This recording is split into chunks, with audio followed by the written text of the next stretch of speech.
آج کا انسان دولت کو خوش نصیبی سمجھتا ہے اور یہی اس کی بد نصیبی ہے۔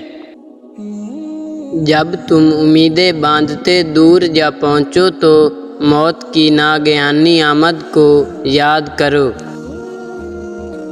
اپنے اندر پرندے کی طرح عاجزی پیدا کرو جو آسمان کی بلندیوں کو چھو کر بھی اپنی گردن جھکا کر رکھتا ہے۔ مشکل وقت میں سچی محبت کا پتہ چلتا ہے۔ کسی کے ایمان کا اندازہ اس کے وعدوں سے لگاؤ۔ جو ظلم کے ذریعے عزت چاہتا ہے اللہ اسے انصاف کے ذریعے ذلیل کرتا ہے۔ انسان کی انسانیت تب ختم ہوتی ہے جب اسے دوسروں کے دکھوں پر ہنسی آنے لگے۔ اتنی جلدی دنیا کی کوئی چیز نہیں بدلتی جتنی جلدی انسان کی نیت اور نظریں بدل جاتی ہیں۔ جب تمہیں کوئی تحفہ دیا جائے تو اس سے بہتر واپس کرو اور جب کوئی نعمت دی جائے تو اس سے بڑھا کر اس کا بدلہ دو۔ 3 کام عزت بڑھانے کا سبب ہوتے ہیں: سلام کرنا، مجلس میں کسی کو جگہ دینا اور لوگوں کو ان کے اصل نام سے پکارنا۔ مشکل وقت دنیا کا سب سے بڑا جادوگر ہے جو ایک لمحے میں آپ کے چاہنے والوں کے چہروں سے نقاب ہٹا دیتا ہے۔ جس انسان کی جان نکل جائے وہ زندہ نہیں رہتا، لیکن جس انسان کا احساس نکل جائے وہ انسان ہی نہیں رہتا۔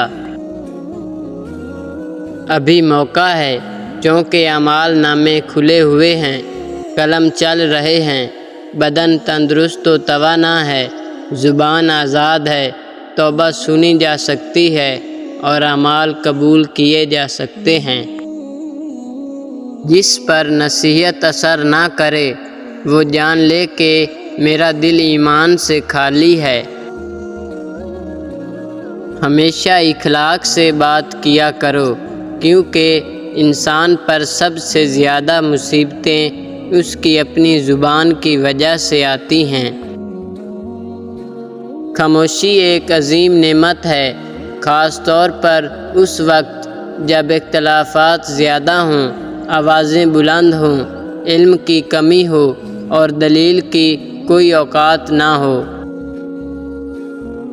مصیبت میں ہو تو کبھی یہ نہ سوچو کہ کون سا دوست کام آئے گا، بلکہ یہ سوچو کہ کون سا دوست چھوڑ کر جائے گا۔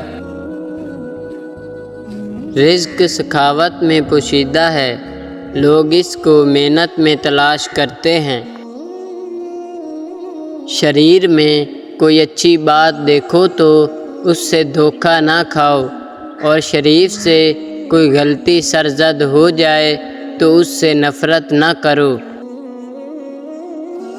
جس نے تجھے تیرے عیب بتائے اگر تجھے عقل ہو تو بے شک اس نے تجھ پر احسان کی انتہا کر دی۔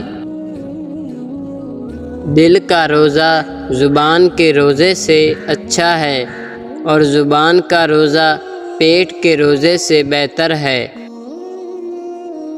تمام تعریفیں اس ذات کے لیے ہیں کہ وہ جسے توڑے اسے کوئی نہیں جوڑ سکتا اور جسے وہ جوڑے اسے کوئی نہیں توڑ سکتا۔